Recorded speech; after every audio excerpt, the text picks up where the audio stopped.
Never get lost when thoughts pull you in. I miss the old you. We died with a purpose. All the energy around me felt nervous. Scared I would pop out fast to the surface. Had to cut it off before you made me worthless. Torn apart, I've been torn and scarred. I had to give an art, but now I'm thinking smart. I'm keeping up my guard. I'm hiding every card. السلام عليكم متتبعي قناة منوعات المغربي في اسطنبول. عدنا لكم والعود أحمد. اشتقنا لكم الخوت، توحشناكم بزاف.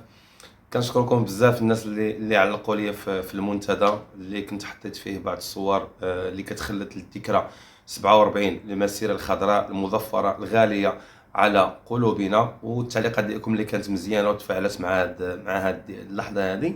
ولو ان شي وحدين ما كنظنش واش شي مغاربه كاع هذوك واحد الواحد ولا واحد الجوج تيقول لك واش يعني شي تعليقات سيبيانيه، واش تيقتي انت الكذبه ديال المسيره الخضراء ولا ما عرفت شنو كيقول. خويا راه المسيره الخضراء ماشي كذبه. المسيره الخضراء ماتوا فيها جدودنا ومشاو فيها جدودنا وحضروا فيها جدودنا وعاشوها جدودنا وأرخوها جدودنا، ماتوا على ديك الارض باش تحرر، ضربوا التمار على ديك الارض. ومسيره الخضراء المظفره فهي موثقه بالفيديو وبالصور تحت القياده ديال القائد الملهم للمسيره الخضراء المغفور له جلاله الحسن الثاني رحمه الله.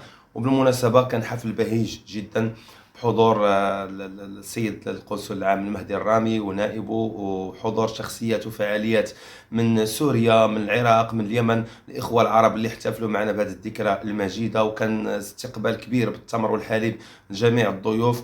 كانت فقرات فنية اللي كترمز لهذه الذكرى الغالية. كانت كلمة السيد القنصل، كلمة رئيسة جمعية اليد في اليد. كان شعراء شاعر من اليمن وكان من سوريا، وكان أيضا اللي شاركوا معنا في هذه التخليد لهذه الذكرى كانوا دكاتره واساتذه على مستوى عالي اللي عارفين بالتاريخ ديال المغرب سواء مغاربه او اجانب. فكان واحد الحفل بهيج جدا على الطقوس المغربيه وعلى الايقاعات الشعبي وكذا وبزاف ديال المسائل. فهذا الاحتفال من داكشي الرفيع وكان حضور كبير جدا. ودائما كنبقاو مغاربه وكنعتزوا بمغربيتنا، وماشي معناه الا كنا في المغرب يعني كاين تفاوت ديال الطبقات ولا سميتو ولا تقول لي المشاكل الداخليه اللي كتكون في اي بلد ديال البطاله وكذا. وهذا معناه اننا غنحقدوا على البلاد ولا غنكرهوا. نو، الرايه ديال البلاد والوطنيه ديال البلاد والصحراء المغربيه ما عندها حتى شي علاقه بشي موضوع اخر. قضيه لا تساوم. الوطنيه ديال كل مغربي لا تساوم. المغربي يمشي حتى لالمانيا، يمشي للطاليان، يعني يدير الوراق في السبليون، يعيش في امريكا 15 عام 30 عام، دائما كيبقى الحنين لبلادو والشوق لبلادو والحب لبلادو والحب لتراب المغرب. وحنا كنحبوا المغرب وكنحبوا ملكنا وكنحبوا المغاربه كاملين، وبغينا المغرب ديما يبقى غادي لقدام ويزيد لقدام وهاز الاعلام. ف ديك المساله ديال عياشي ما عياشي، طعراجي ما تفراجي، ولا داك التخربيق داك، انا راه ما عنديش على هضره شي سياسه، انا ما عنديش معها. القناه ديالي راكم عارفين المحتوى ديالها، كنهضروا على تركيا، اخبار تركيا، كنقلوا الصوره كما هي بدون مكياج بدون تزويق. كان هذه كان زوينه خايبه، شنو واقع كنقولوا شنو واقع. ف هاد الايام اللي غبت عليكم ما كانش شي احداث بارزه في تركيا بزاف. غادي نهضر لكم على الحاجه اللي كاينه دابا حاليا هاد الايام هذه، خصوصا في الطريق ديال بلغاريا. هو انه من خلال يعني التواصل ديالي تقريبا مع شي 4 الجروبات في هذا الاسبوع هذا، من اصل 4 ديال الجروبات في اخر اسبوع اللي كنعرف انا ما كنهضرش على الاخرين، باش ما يجيش شي واحد في التعليقات يقول لي راه كنعرف الاخرين مشاو ولا الاخرين رجعوا ولا الاخرين نقزوا. ولا انا اللي كنعرف العبد لله كنهضر معكم بكل مصداقيه، كنعرف 4 ديال الجروبات شخصيا. من اصل 4 ديال الجروبات اللي خرجوا في هذا الاسبوع طاحوا 3 ديال الجروبات وداز جروب واحد. من اصل 4 ديال الجروبات طاحوا 3 ديال الجروبات وداز جروب واحد، و3 ديال الجروبات طاحوا في نفس النقطه. والمشكل ماشي في العبور، ماشي باش انك تقطع هاد الجروبات باربعه، قطعوا كرياج تمشوا في بلغاريا. 3 ديال الجروبات طاحوا في النقطه 79. النقطه 79 حذاري ثم حذاري ردوا فيها البال مزيان، يعني ما عندهاش شي حل وما عندهاش شي دواء باش تايفيتيها. يعني على طول النقطه 79 كتلقاهم منتشرين تمايا، حتى هما ولاو حايقين بديك القضيه. راه كيجي الانسان مع المغرب ولا مع الفجر، فالانسان يرد البال مزيان. كيستعملوا الدرون بطبيعه الحال. الدرون راه كيتستعمل شحال هذه في بلغاريا ولا في اليونان، مي كي انسيستيو على ديك النقطه 79 كيستعملوا فيها الدرون بزاف، هو باش كيطيحوا الدراري بزاف الاغلبيه. ف اصعب حاجه هي النقطه 79 حاليا كنهضر انا حاليا. غدا ما نعرف، بعد غدا ما نعرف، الله يعلم. مي حاليا النقطه 79 هي الحاجز الكبير اللي كيلقاو مشكل ديالو. اللي لاحظت انا في هذا الاسبوع هذا يعني من خلال تجربه على 4 الجروبات فقط اللي تواصلت معاهم، تجربه على 4 الجروبات اللي تواصلت معاهم، واحد فيهم وصل وثلاثه كلهم طاحوا في 79 كلهم رجعوا. كاين يلاه فات 79 تشد، كاين يلاه بغا يقطع 79 تشد، كاين اللي وسط 79 تشد. دونك هاد لي 3 جروب هادو هكا طاحوا ورجعوا بحالاتهم، وراه تواصلت معاهم وشفتهم وتلاقيت بهم كاع. المهم عاودوا ليا الطريق كانت مزيانه حتى ل 79 تما فين تشدوا الطريق كانوا غاديين مخيرين، كانوا غاديين مزيان، قطعوا بدون مشاكل حتى ل 79. بالنسبه للجو سولتهم على الجو قالوا لي كاين شويه البرد، قالوا لي كاين البرد الخوت، فالانسان يلبس مزيان، السراود الخيط، السراود الكولون سخونين مصوفين من الداخل، تقيشرات باش تبدل كذا. المسائل ديال البرد، كاين البرد ساكوساج ديه يكون سخون، فراه ديامات كاين البرد الخوت. سولتهم على الجو قالوا لي الجو مزيان، ما حسوش بالجوع بزاف. ما ديو معكم ماكلتكم، ديو معكم التمر 3 كيلو التمر كل واحد على الاقل. ف النصائح اللي نقدر نعطي، فانا كنقل الصوره، كنقل الواقع. كيهمنيش بغيتي تمشي ما تمشيش، ما غادي نقولك لا سير لا جلس لا ما تمشيش لا حتى شي حاجه.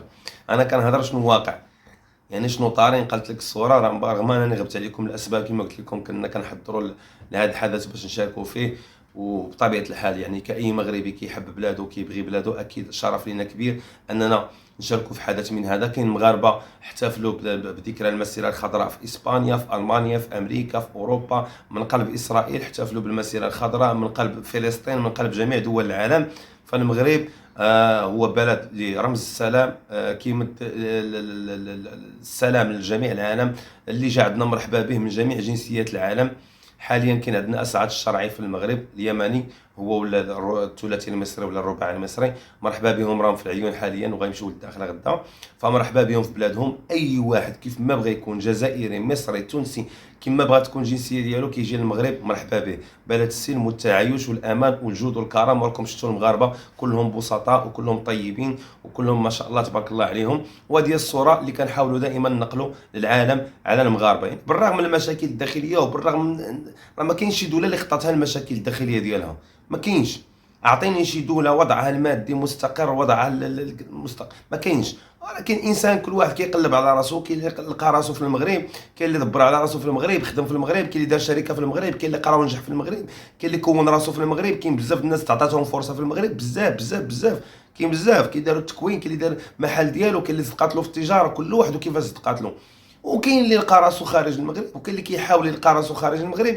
فهذه حريه شخصيه ديال كل واحد، حريه شخصيه ديال كل واحد. وانا حريه شخصيه ديالي انني نهضر على المحتوى اللي بغيت، وتانا حريه شخصيه ديالي كنهضر على هذا المحتوى هذا وكنقل الصوره كما هي. صدق او لا تصدق هذا شانك وليس شاني، ما عندي حتى شي علاقه بهذا الشيء. تيق ما تيقش، فهمتي؟ انا اللي كيهمني كما كنوجه لك الخطاب ديالي وكنوجه لك الفيديو ديالي باحترام، ما كنخسرش الهضره، وما كنسب حتى شي واحد، وما كنعاير حتى شي واحد، وما كنكذب حتى شي واحد.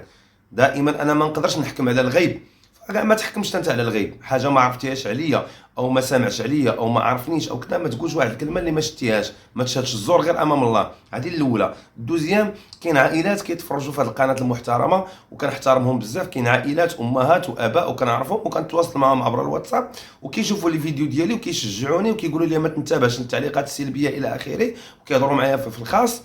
فتا انا ما نبغيهمش يشوفوا دي كومونتير اللي هما خايبين، اللي هما خاسرين. اذا كنتي مغربي على الاقل عبر غير على التربيه ديالك. حتى الا بغيتي تنتقد، كاين الانتقاد البناء، تقدر تقول شي حاجه تناقشني فيها ولا كذا، قابل للنقاش، ما كاين حتى شي مشكل. ونحترم الراي ديالك ولو يكون مغاير للراي ديالي، ولكن يكون بطريقه ذكيه وبلا بقاء وفيها احترام. لان حنا المغاربه راه السمعه ديالنا والقيمه المضافه اللي عند المغاربه في التربيه ديالهم وفي الاخلاق ديالهم، باش نكونوا واقعيين. هذا ما كان تقريبا بالنسبه للاخبار. نقدر نزيد واحد النويطه اخرى بالنسبه للناس اللي مخالفين. الناس اللي مخالفين ردوا البال مزيان هاد الايامات اللي فاتوا 90 يوم، يردوا البال مزيان. يا اما يقطعوا البيه يرجعوا للمغرب، سيرتو راه بدا البرد دابا، يعني ما بقاش الطريقه هذه غتمشي فيها بزاف، تقوم فيها ميم 15 جور 20 جور، شهر كاع الا مشاو الناس فيها. من بعد هذا الشهر غتصعاب القضيه. راه واحد البرد انتم شايفين اللي لابس القبيه، مولف كنكون عرقان في الدار اصلا عندي سخونه، مولف كنعرق في الدار. اليوم ما عرقتش. علاش؟ لان واخا لابس حوايجي، واخا ساد الشراجم، علاش انا كنعرق؟ كنسد السرجم باش الصوص ديالي يوصل واضح. يعني الا حليت السرجم غادي يدخل لكم الهواء والريح ديال الصداع ديال الزنقه وكذا. وهذا الطوموبيلات نتوما عارفين اسطنبول والزحام كيفاش دايره، ما غاديش تسمع الفيديو، غيكون واحد المشكل. دونك كنزمت انا الباب، كنسد الشارجم، كنسد كاع التقابي كاملين باش الصوت ديالي يوصل لكم. فكما كتشوفوا انا لابس القبيه والروينه وكذا، ورغم ذلك بارد الحال، بارد الحال الخوت، الحال راه بارد دابا حاليا. اكتيالمون تخرج برا الزفزوفي والنفنوفي والكز والبز وكلشي كاين. دونك لافونتاج اللي كاين كتكون شويه الطريق مرخوفه، ولكن 79 راها مزيره حاليا. انا كنقول حاليا وسطر على كلمه حاليا باش ما تشوفش الفيديو من هنا يومين ولا 3 ايام وتقول لي هادشي ما كاينش، راه البارح مشى صاحبي وقع له هادشي. كنهضرك على حاليا، يعني هذا الاسبوع اللي داز اشنو وقع فيه. الطريق راها مزيره سيرتو في النقطه 79، والبرد راه كاين الخوت. واللي كان غادي يضرب ولا شي حاجه، اللي كان جالس انا كنهضر على الناس اللي في تركيا ماشي الناس اللي غيجيو. اما الناس اللي غيجيو فكنصحهم نصيحه من عندي، جلس اخويا تيدوز هاد البرد شهر 3 واجي بحالاتك، يفوت 3 ولا هكاك واجي بحالاتك. نصيحه، بغيتي تطلع شغلك هذاك، حياتك هذيك، حتى واحد ما غيتحكم فيك. بغيتي تريسكي مع هادو اللي غاديين في هاد البرد، شغلك هذاك، الله يسهل على كل واحد. انا راه داير لك الفيديو ديال الشتاء، ارجع للارشيف، راه عندي فيديوهات كنهضر فيهم على الرحله ديال الشتاء والثلج، راه فيهم شي لعيبات اللي غتستافد منهم بزاف، وغتقرر واش تقدر تمشي في الثلج ولا ما دير، ولا دير بالناقص. وانا نصيحتي قلت لك دير بالناقص، وانت دير اللي بغيتي. المهم انا غنعطيتك الاحتياطات الا زغبك الله وبغيتي تمشي في الثلج. راه في القناه كاين شي معلومات تما ديال المعدات، شنو غتدي في البرد وشنو غدير وكيفاش غدريبلي توصل. هذا هو ليسونسيال.